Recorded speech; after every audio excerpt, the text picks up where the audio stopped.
Yo, what's up guys? Good morning. Isang magandang araw sa inyong lahat. So, ngayon ay kasalukuyan nandito tayo sa isang falls, no, kung saan ay pasyalan natin tong napakaganda nilang falls dito. At ayan, kung makikita ninyo ay itong sa taas na yan, puro bundok na yan. Yan, bali ito yung kalsada. At yan yung mga gamit naming motor. So nagpasama tayo ng mga kaibigan natin na taga rito. At syempre hindi natin alam itong mga location na to, no? At around along Mindanao lang to, sa Maragusan. So bali ito yung pangalan ng falls, yung Tagbi Binta Falls.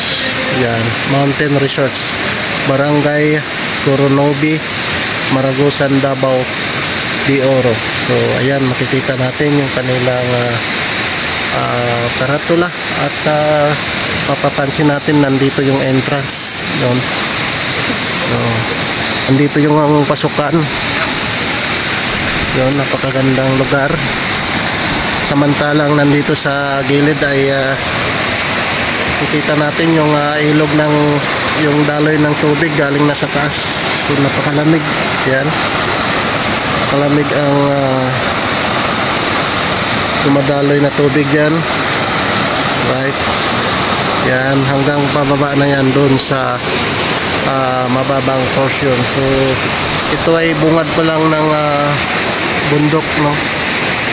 Yan, pinakabungad na bundok. So ngayon papasok na tayo dito sa loob. Ayan, mga kasama ko. Yan, comfort room, andito pala yung paliguan yun, tsaka yung waiting area. So mayroon silang entrance dito, 8 years yun, sa mga 7 years old 20, foreigner 8 years old above 70. So papasok na tayo rito. Alright, so checking booth. So bali dito siguro mag-check, no? Kaso wala yung katambay dito. Ngayon ay paakyat na tayo. At makikita natin dito yung kanilang swimming pool. Mayroon din silang swimming pool. Ayan, napakaganda para sa mga bata. Ito yung sa mga bata. Kung may mga dala kayo na bata na below 8 years old, pwede sila dito, oh. So dito naman sa kabila, pang adult. Ito yung pang adult nila.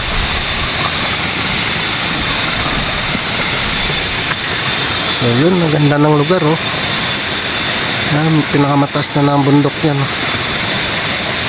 Kung makikita natin, bundok na yan, oh.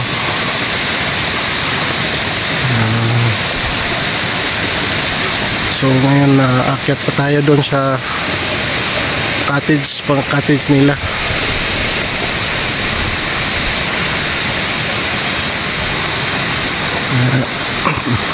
Titingnan natin banda dito yung tubig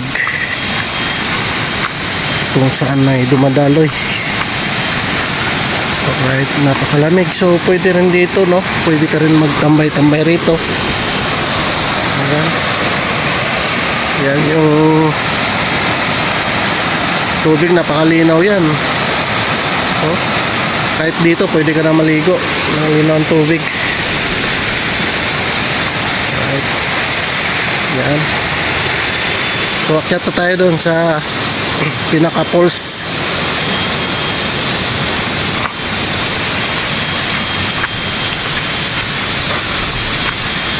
Akyat na tayo doon sa pinaka falls.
So konti lang yung tao kasi hindi naman season ngayon ang mga kasama.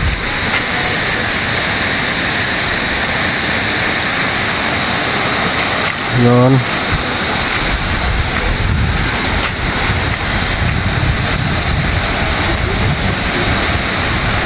Punta natin yung pinaka falls niya. Yun yung mga cottage.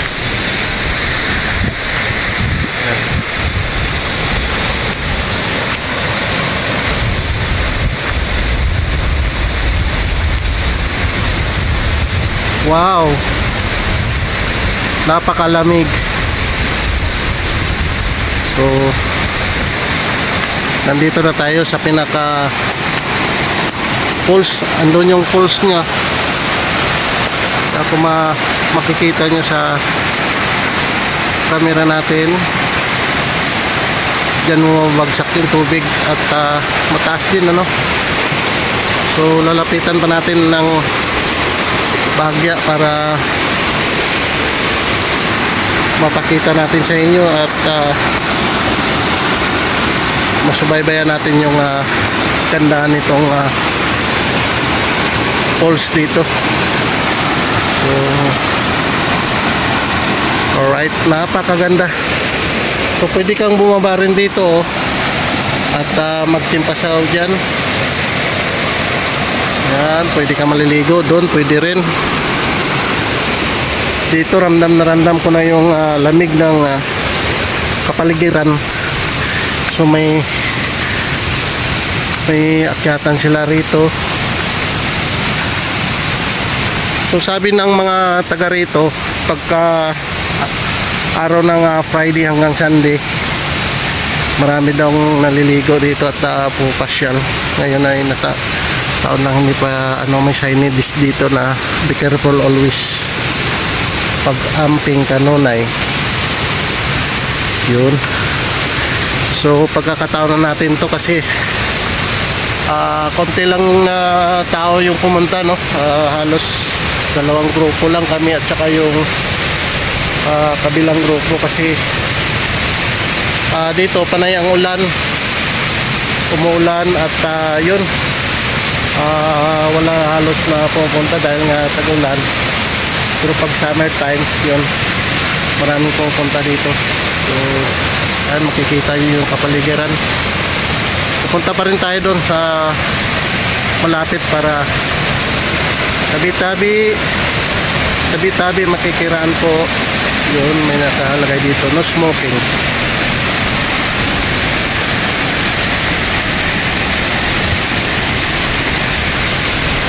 So ito na guys, yan na yung pinaka falls nya at mapupuntahan pa natin dito. Yun, may daan din doon, pwede kang umakyat sa taas. Yan yung daan papunta din doon, tapos dito mo mabagsak yung tubig. Alright, yan, napakaganda, sulit. Sulit ang punta. Diba? Ganito kaganda ang lugar ng Mindanao.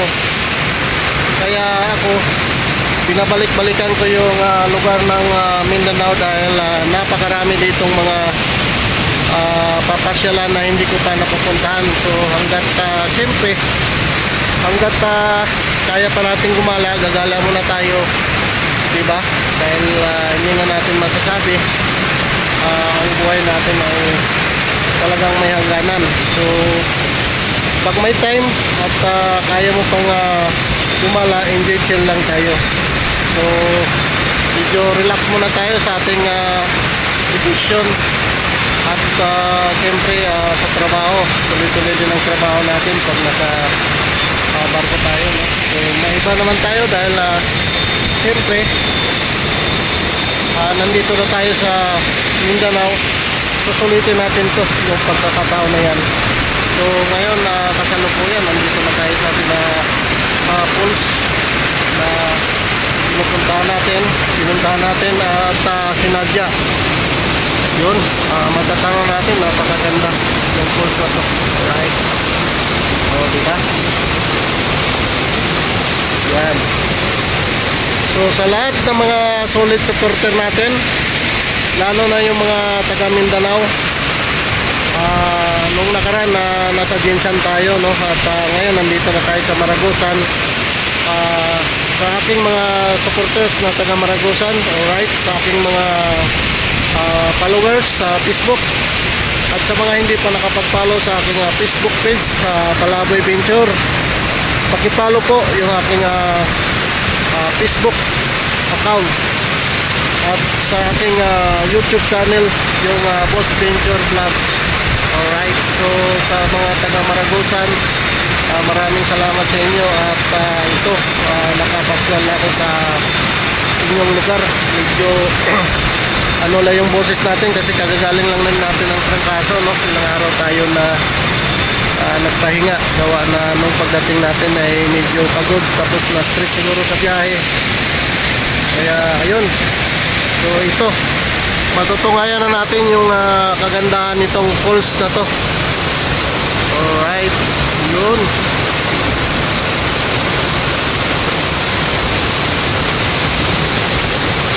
Ang ganda ng Maragusan. So marami pa tayong mga papasyalan banda rito, no? So nagkataon lang na medyo walang tao na pumunta, gawa na tagulan nga rito. Pero mga next month, pagkalapit na yung summer, maraming pupunta dito, lalo ng mga turista. Alright, so siguro hanggang dito na lang yung aking pa-vlog, at abangan nyo ulit yung aking next episode na ipapakita sa inyo, lalo na dito sa aking pag-adventure dito sa Mindanao. So huwag kayong magsawang mag-support at mag-subaybay sa aking munting channel. Kung kaya nyo i-share, paki-share, malaking bagay na yan, at syempre makakatulong din tayo sa ibang tao na gustong manonood sa ating mga pag-adventure, ganyan, paglalakbay natin. Alright, so yun, ako ay lubos nagpapasalamat, Boss Venture Vlog, at mabuhay tayong lahat. Ingat, at God bless. See you in my next vlog. Thank you, and bye bye.